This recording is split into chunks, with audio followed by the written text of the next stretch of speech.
Class 11 applied maths का logical reasoning का blood relation का एक क्वेश्चन करेंगे।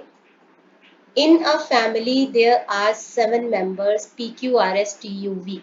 सबसे पहले मैं बता दूं, मेल को हम डिनोट कर रहे हैं रेक्टेंगल से, फीमेल को सर्कल से, अगर हस्बैंड वाइफ है तो प्लस साइन, और सिबलिंग्स हैं यानी भाई बहन है तो डबल एरो से हम इसको डिनोट करें। तो P Q R S T U V ये मेंबर्स हैं, 7 मेंबर्स हैं।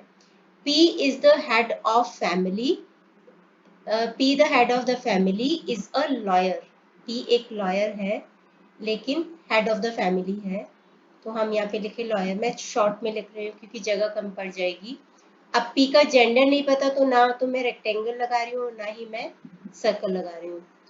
R and T are brothers and both are doctors. R और T दोनों भाई हैं और दोनों डॉक्टर्स हैं। एक बार के लिए मैं इसको साइड पे लिख रही हूँ। R डॉक्टर है और भाई है तो इसका मतलब मेल है, और डबल एरो लगाएंगे टू डिनोट कि वो दोनों भाई हैं। भाई बहन के लिए, सिबलिंग्स के लिए डबल एरो हम यूज कर रहे हैं। टी भी भाई है तो मेल है और वो भी एक डॉक्टर है। S the wife of T is a social worker. तो टी की जो वाइफ है यानी कि प्लस का साइन लगाएंगे, उसका नाम है एस और वो एक सोशल वर्कर है। सोशल वर्कर एस डब्ल्यू से लगा रही हूँ, S W. Q is the son of U who is daughter-in-law of P. Q is the son of U who is daughter-in-law of P.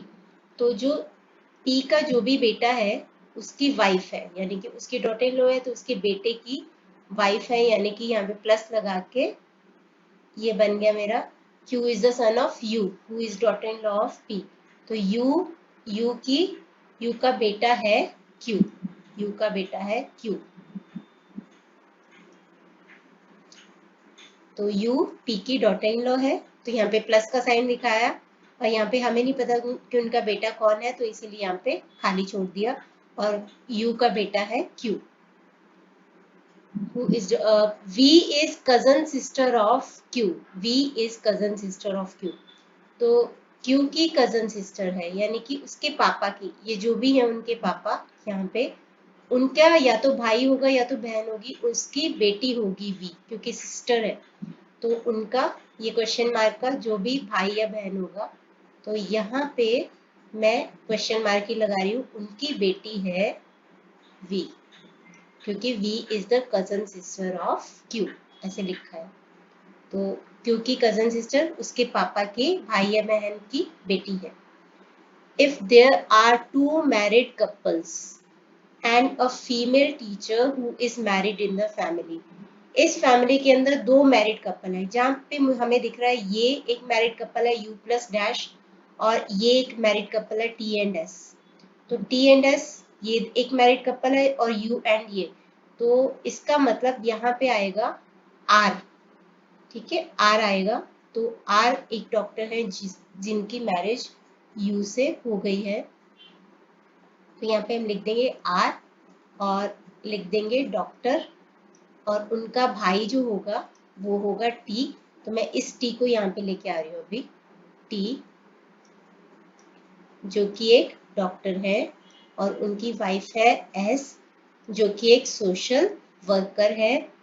और लिखा क्या था कि देयर आर 2 मैरिड कपल्स, अब 2 मैरिड कपल्स हो गए U R T and S and female teacher who is married in the family. एक तो S है जो कि सोशल वर्कर है, वो नहीं हो सकती, तो U जो होगी वो टीचर होगी, U टीचर होगी। तो who is married in the family, then answer the following questions। अब हम इसके बेसिस पे आंसर करते हैं दो क्वेश्चंस के। Who is married to R? R से किसकी मैरिज हुई है? U की मैरिज हुई है, तो पहला आंसर आएगा U। सेकंड है What is the profession of U? U का प्रोफेशन क्या है? टीचर। इसको हम इरेज कर सकते हैं क्योंकि हम इसको यहाँ पे लेके आ गए हैं। आगे है how T is related to V। T V से रिलेटेड कैसे है? तो V के फादर है T, तो लिखेंगे कि T is related to V, T is the father of V। अगला है how P is related to S। P is related to S। S है ये, यानी कि P का बच्चे थे R और T, और S जो है T की वाइफ है, यानी कि उनकी डॉटर इन लॉ है। बट यहाँ पे P का रिलेशन पूछा है S से, तो या तो P का हमें जेंडर नहीं पता, मेल है या फीमेल है, तो या तो P S के फादर इन लॉ होंगे या फिर मदर इन लॉ, कुछ भी हो सकता है। तो फादर और mother in law of S।